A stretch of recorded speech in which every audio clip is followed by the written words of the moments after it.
Bonjour, je m'appelle Moufid, responsable d'équipe d'animation. Je m'appelle Marie. Alors elle c'est Michel. Moi c'est Kevin. Kevin, s'occupe des enfants. On les accompagne sur les samedis animés, sur les activités, les diverses médiations. Je rentre en communication d'abord avec le feeling, avec ma personne, avec moi-même et puis en les prenant eux-mêmes comme ils sont. Là, je vais vers eux et je les prends en considération comme des gens tout à fait normaux.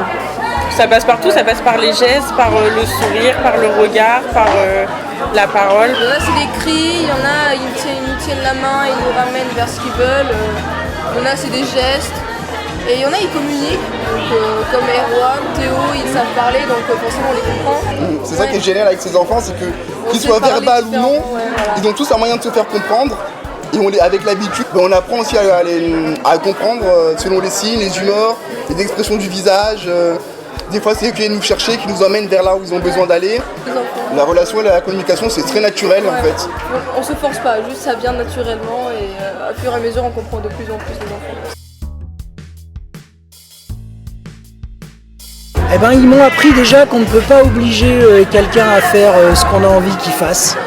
On est obligé de les accepter comme ils sont, qu'on ne doit pas être rigide, qu'il ne faut pas qu'on soit rigide, qu'il faut les prendre avec leur personnalité, leurs différences et surtout on s'adapte à leur personnalité à chacun. On ne peut pas faire du groupe en fait, c'est vraiment individuellement. Ça apporte une autre façon de voir les choses je pense. Ça permet de relativiser sur les petits tracas du quotidien et ça permet aussi d'avoir plus de patience dans la vie de tous les jours aussi. Ça nous fait grandir, oui, voilà. On apprend à s'adapter beaucoup aux besoins des jeunes. Ce qui est très important, ils nous apprennent autant de choses qu'on peut leur apprendre. Donc c'est super intéressant, super enrichissant, et pour eux et pour nous. Les meilleurs souvenirs, c'est surtout les souvenirs en séjour, où on partage vraiment du quotidien, on partage des activités ensemble, on partage le réveil, on partage la petite histoire pour le coucher. Ça fait partie des moments privilégiés avec nos jeunes et c'est à ce moment-là qu'on les rencontre, qu'on apprend à les connaître. Moi, c'était pendant le séjour, j'avais fait avec eux et je devais être de garde. Donc avant ça, les enfants dormaient tranquillement la nuit.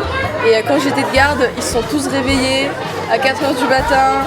Ils ont fait plein de conneries et tout, donc j'ai dû tout gérer. Mais c'était à la fois fatigant et à la fois marrant parce que c'était ma première fois. Donc ça fait une petite expérience, c'était cool. Ce qui est intéressant dans ce métier-là, c'est que chaque fois, les moments les plus difficiles, ou quand on est le plus fatigué, ou que c'est compliqué, finalement, c'est les meilleurs souvenirs. Et c'est dans ces moments-là qu'on crée les meilleures relations, qu'on crée du lien avec les enfants, qu'on apprend aussi à les connaître, à apprendre leur rythme, à voir ce qui va pas. Et inversement aussi, ils apprennent aussi à nous connaître. Puis avec le temps, on s'adapte chacun aux autres. Et c'est génial.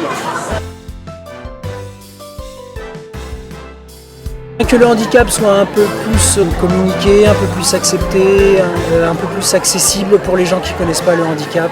Voilà, je sais que pour l'autisme on y arrive de plus en plus, mais je voudrais que ça s'ouvre un peu plus. Un peu plus, voilà.